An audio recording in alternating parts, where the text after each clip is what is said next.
আজ আমি খ্রিস্টপূর্ব সপ্তম শতক অর্থাৎ 7th সেঞ্চুরি বিসি থেকে খ্রিস্টপরবর্তী সপ্তম শতক অর্থাৎ 7th সেঞ্চুরি এডি এই 1400 বৎসরের ইতিহাস আলোচনা করব।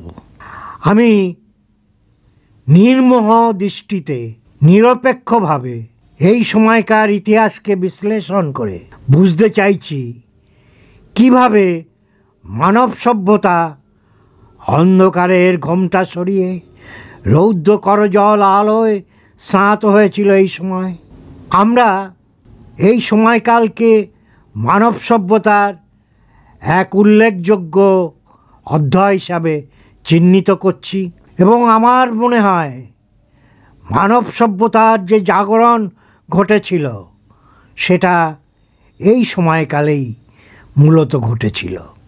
আমরা আলোচনার সুবিধার জন্যে এই আলোচনাকে কয়েকটি খণ্ডে ভাগ করে নিচ্ছি। প্রথম আমরা আলোচনা করব এই সময়কালের অন্যতম সভ্যতাগুলির ধাত্রীভূমি কোথায় ছিল।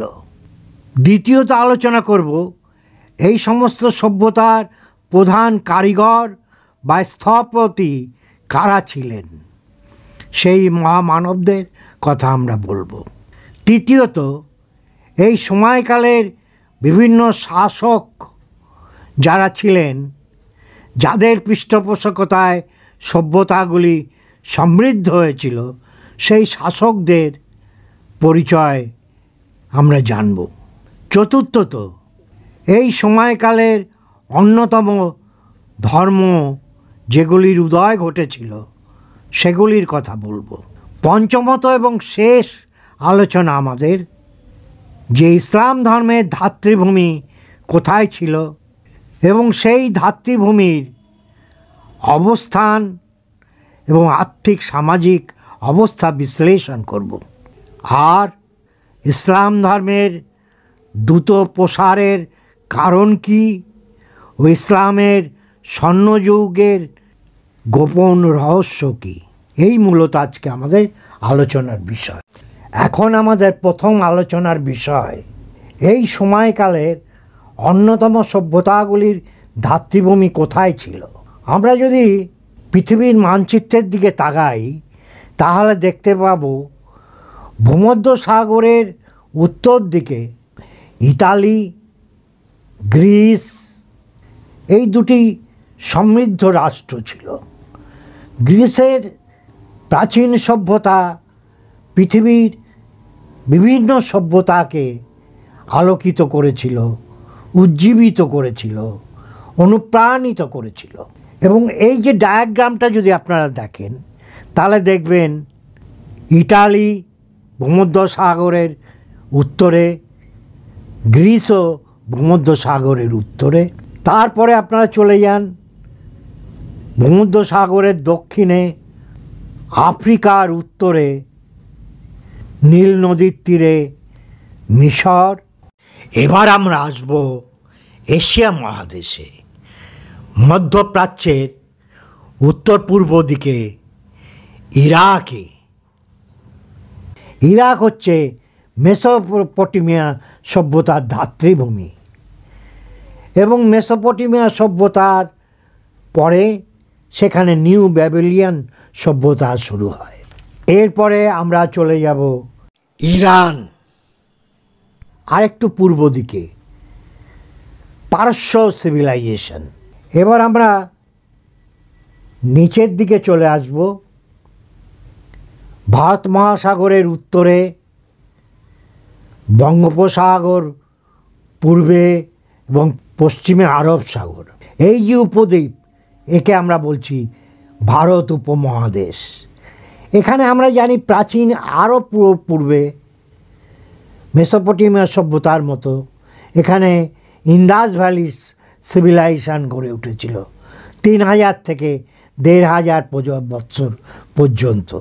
তারপরে 1500 বিসি থেকে 500 বিসি ছিল বৈদিক সিভিলাইজেশন। তারপরে এলো 300 বিসিতে মৌর্য ডাইনেস্টি, মৌর্য যুগ। এবার আমরা ভারতের উত্তরে হিমালয় পর্বতের ওপারে চলে যাব, চীন, চৈনিক সিভিলাইজেশন। পৃথিবীর অন্যতম সভ্যতাগুলির একটি হচ্ছে চৈনিক সভ্যতা। তাহলে আমরা দেখতে পাচ্ছি কি, ভূমধ্য সাগরের তীরে রোমান সাম্রাজ্য, তারপরে গ্রিক সিভিলাইজেশন, সঙ্গে এশিয়া মাইনর তুরস্ক, তারপরে নীল নদের তীরে ইজিপ্ট সভ্যতা, তারপরে মেসোপটেমিয়া সভ্যতা ইরাকে, ইরানে পারস্য সভ্যতা, ভারতবর্ষে বৈদিক সভ্যতা, প্রাচীন ভারতের সভ্যতা এবং চীনে চৈনিক সভ্যতা। এই হলো সভ্যতার ধাত্রীভূমিগুলি। আমরা যদি এই পটভূমিটা মানচিত্রে দেখি, যে ডায়াগ্রামটা আমরা এখানে দিয়েছি, তাহলে দেখব এরা সকলে খুব ক্লোজ প্রক্সিমিটিতে, বোধ হয় একজন আরেকজনের আলোকে আলোকিত হয়ে উঠেছিল, যেহেতু এরা সবাই খুব কাছাকাছি এবং এরা সবাই নদী বা সমুদ্রভিত্তিক অঞ্চলে অবস্থিত।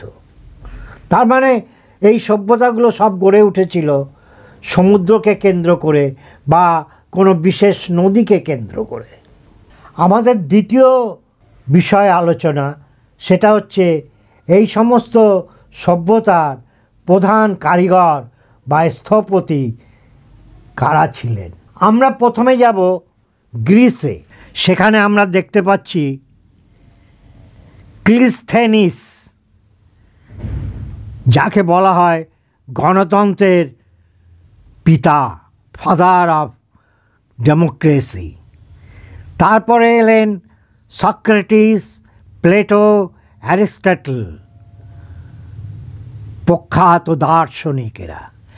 এরা যে মানুষের জীবন দর্শনকে নূতন আঙ্গিকে দেখলেন, পুরনো ধ্যান ধারণা থেকে মানুষকে জাগিয়ে তোলার চেষ্টা করতে থাকলেন।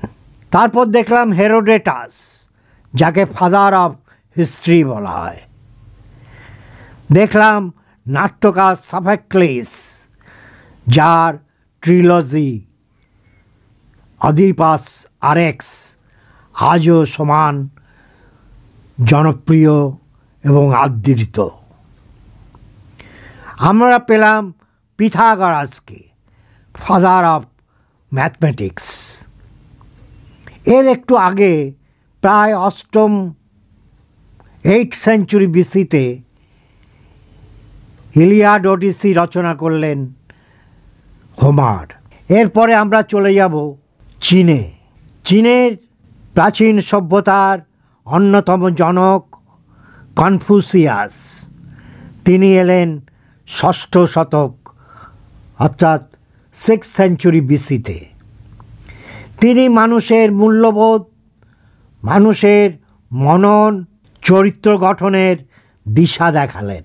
মানুষ সভ্য মানুষের দিকে কয়েক যোজন এগিয়ে গেল এবং তার যে ধারণা, তার ভিত্তিতে এক ধর্মের জন্ম হলো।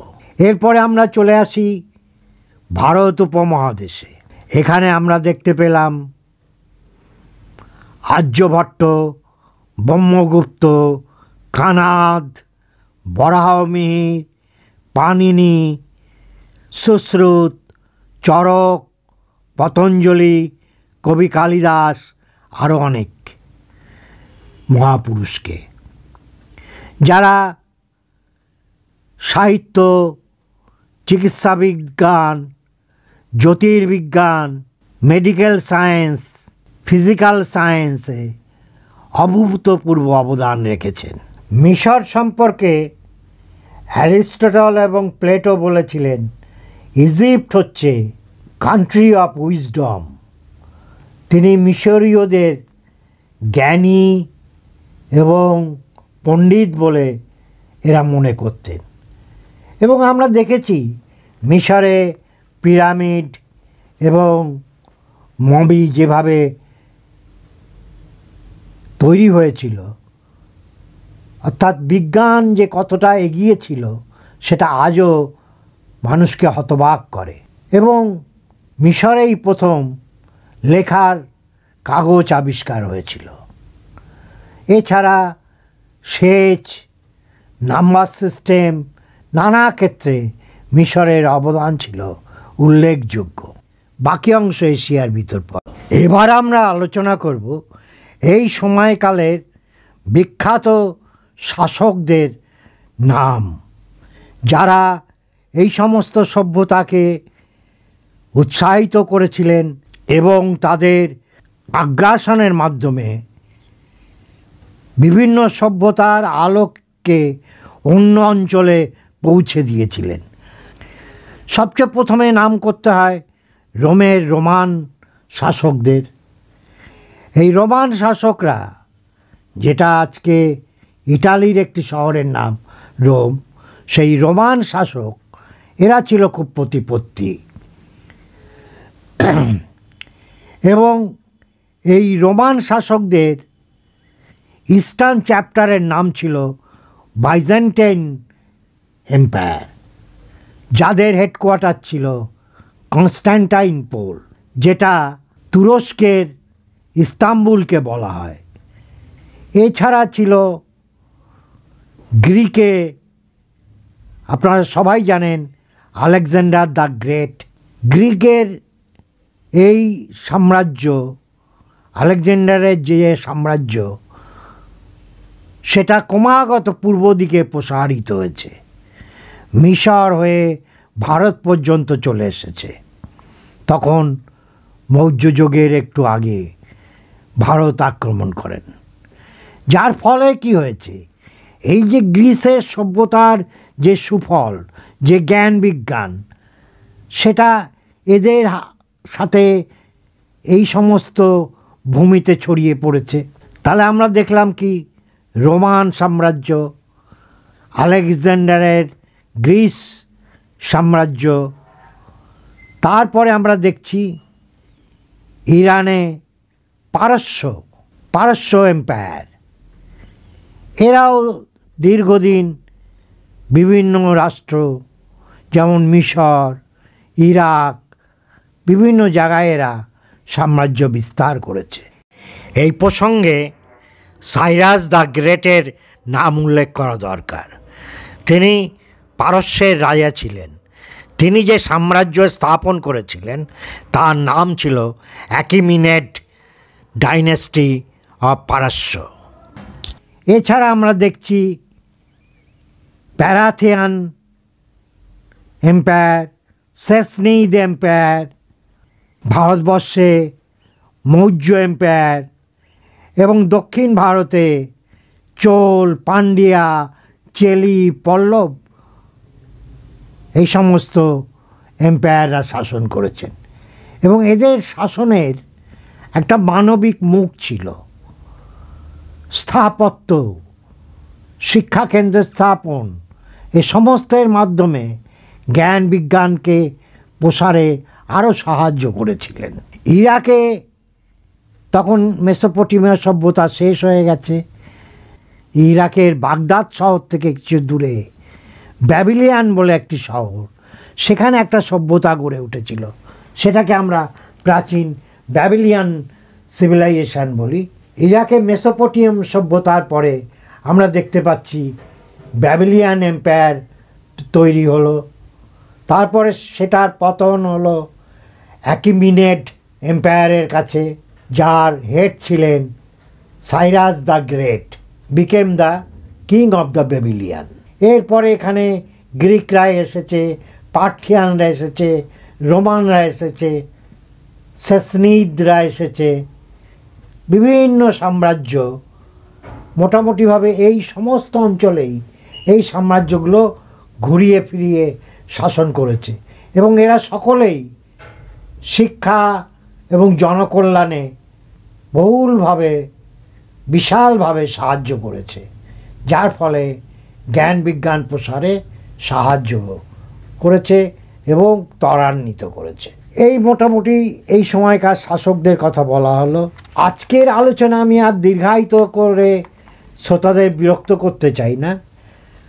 আমার এর পরের এপিসোডে এর দ্বিতীয় অংশ হিসেবে যেটা আসবে, সেখানে বাকি দুটি বিষয় আলোচনা করব। এক হচ্ছে এই সময়কালের অন্যতম ধর্মগুলির উদয় এবং তাদের স্থপতি কারা ছিলেন তাদের কথা, এবং দ্বিতীয়ত এবং শেষ আলোচনা ইসলাম ধর্মের ধাত্রীভূমি আরব পেনিনসুলার অবস্থান, আর্থসামাজিক অবস্থা, ইসলাম ধর্মের দ্রুত প্রসারের কারণ ও ইসলামের স্বর্ণযুগ কীভাবে এত দ্রুত এলো তার গোপন রহস্য উদ্ঘাটন করা হবে এবং সেই সাথে আলোচনা করা হবে ইসলাম কতটা ধর্ম আর কতটা রাজনৈতিক শক্তি, কোনটি তার প্রধান চরিত্র। থ্যাংক ইউ, সবাই ভালো থাকবেন।